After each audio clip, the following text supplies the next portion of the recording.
Hey there guys, welcome back for this week's episode in the Indomitus painting series. So as you can see here, this week I am painting a Necron warrior from my own Necron army. This is based slightly on the new Necron dynasty featured on the Indomitus box set, but I've gone ahead and changed the colour scheme for the face and the carapace as well as the weapon. So without further ado, let's get to it and see how I went about painting this little fellow. Right, so as you can see, I went ahead and primed this with a silver spray paint from a UK hardware store called Wilko. So any of you in the UK, you'll know that one. It's the general sort of retail hardware store where they do the basically everyday household stuff. This is their silver spray paint, which you can get for £4.50 or £5.50 actually, I think it is, and not the chrome one, although this does come out very chrome looking, a little bit more than I'd had hoped, but it didn't work out too bad in the end.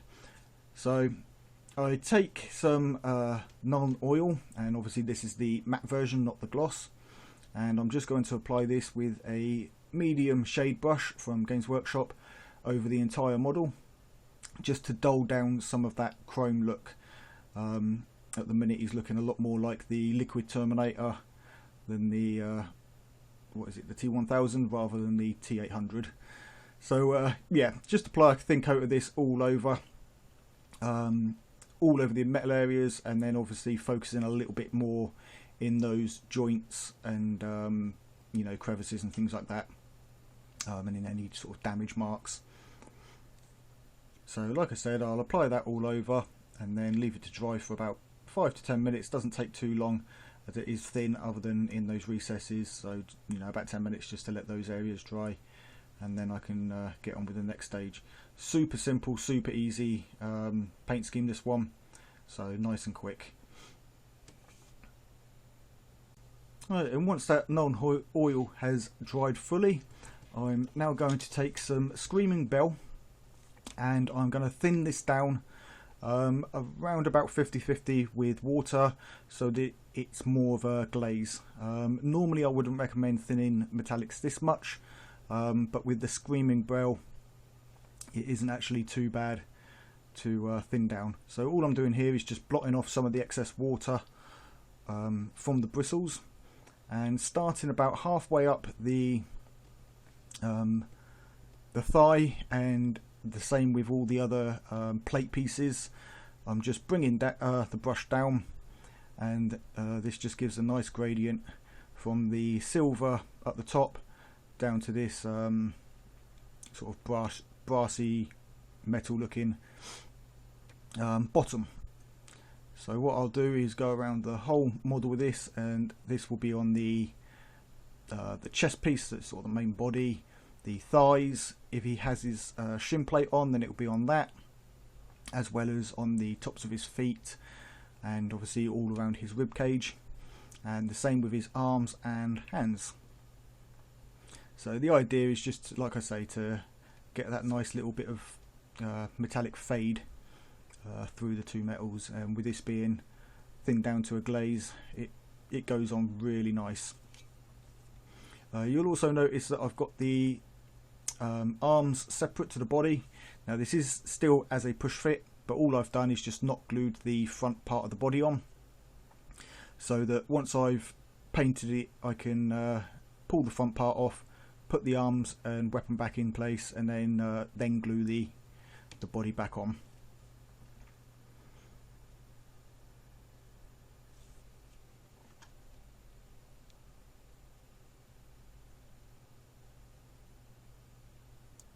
Right, so next up I take some Incubi Darkness, and again I've thinned this down to almost a glaze consistency, as I wanted to try and effect with the metal and the Incubi Darkness by glazing it over the silver.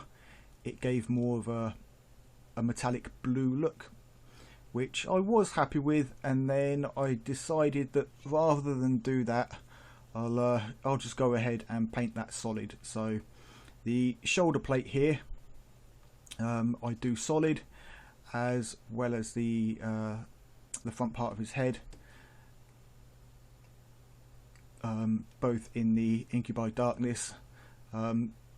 It's a fairly quick model, this. I think it took me probably around about an hour, just over an hour to do, which I'd say is about average for a single model.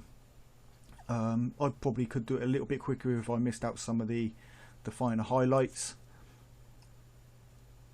but this is the way that I'm doing mine.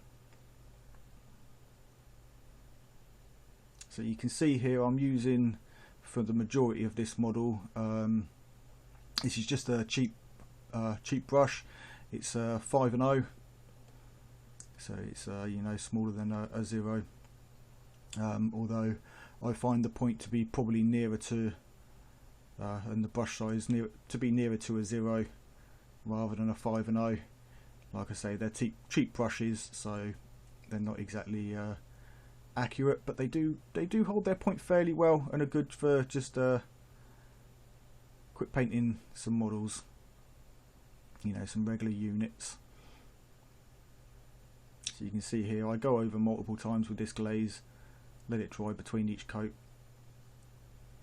and eventually get it so that it's almost opaque.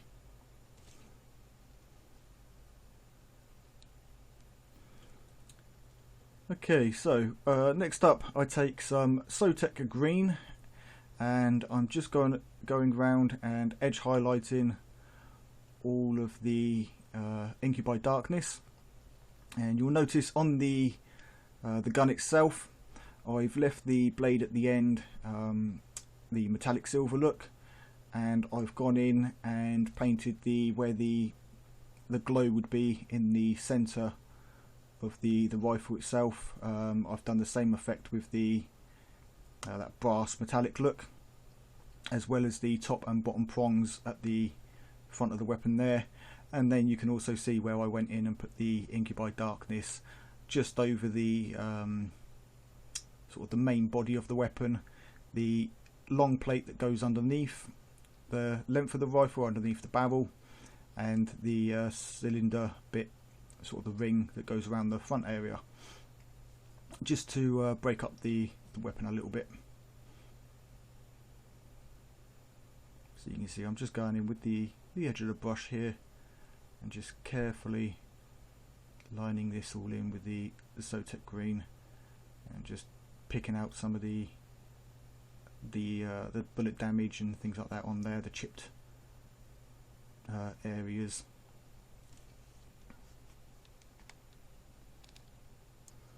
Right, so next I'm going to take some Kovacs White, and this is going to be for any of the areas that I want to have that bright green glow.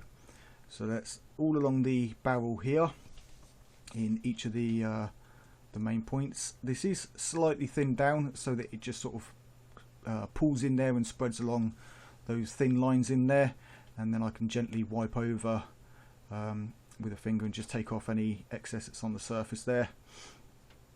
And then once that's dried, I can then go back in and apply a small dot just on the raised parts that are in the center of each of those little circles, just to brighten that up.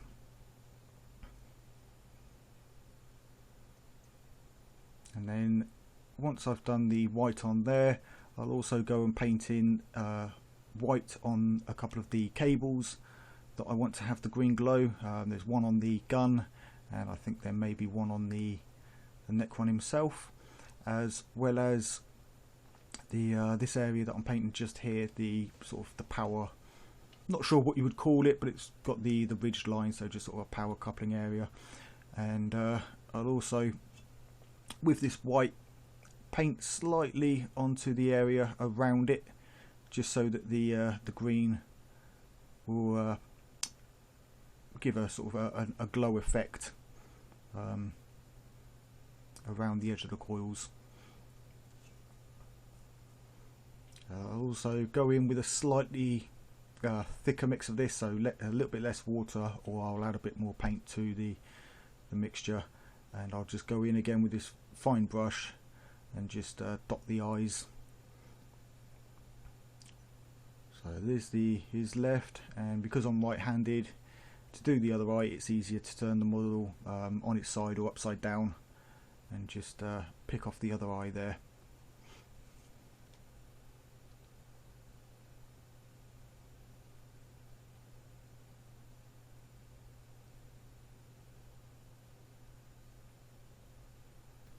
Okay, so next up I'll take some Moot Green and apply this slightly thinned down to all of the areas where I had the white.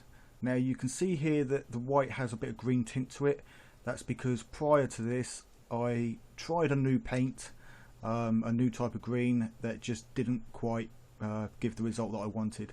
So I've obviously skipped that step in the video here, as I'm now going over it with the Moot Green.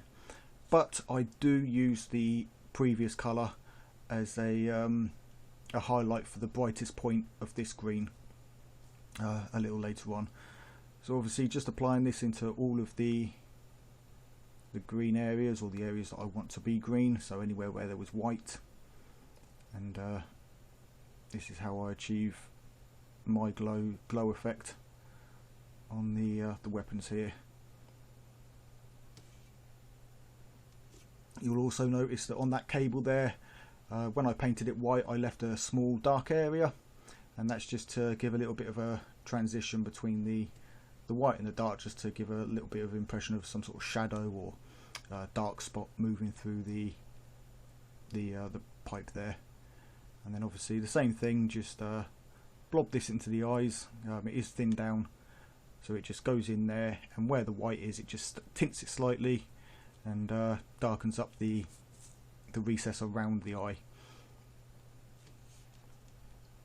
Okay, so once all that's dried, I now take some Athonian Camo Shade, as I want to darken all of this up slightly, but just around the little, I'm not sure what to call them, but the little circle parts inside the barrel of the gun there, and then just on the outer edges of the coil, and just along the pipe there, and the same with the eyes. And what this will do is the Moot Green will still be visible, but it will just give that slightly darker green around the edge, and then I can just spread that slightly as it comes away from the light source.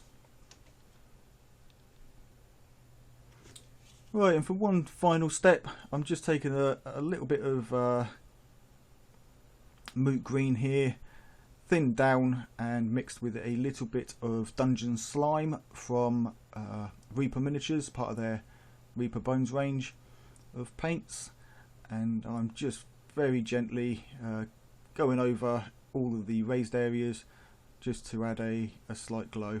Apologies for it being a little bit off camera. Obviously I'm still not great at keeping in frame, but there we go. So nice and simple Necron, probably about 6 colours total, primed with silver, and then just a few colours on top. Right, and there we have the finished Necron, the first of many. So I hope you guys enjoyed that video. As I said, it was just a nice quick one. Just keeping it very simple for the Necrons, as there will be a lot of them to paint for the the warriors. So nice, simple, quick paint job, and good enough for the table. If you'd like to see how, or would like to know how I did the base with the that sort of cracked earth green glow effect to it, let me know down in the comments below, and I'll be sure to make a quick video for that. Only be a short 5-minute video, so no problem, nice and easy, and I've still got 19 other warriors to do that for yet, so I can get one of those made up and let you guys see how I make the cracked earth Necron bases. But yep, that brings us to the end of today's video, so thanks a lot for joining me, guys. If you enjoyed the video, please hit that thumbs up button, And if you're not already subscribed, please consider hitting that subscription button and the notification bells. That way you'll get notifications of when new videos go live, with the Indomitus series being every Wednesday, and the Mortal Realms series for the Mortal Realms magazine every Monday. I'll put a link for the playlist for each of those down in the description below, so be sure to check those out. And until next time, take it easy guys, and keep painting those minis.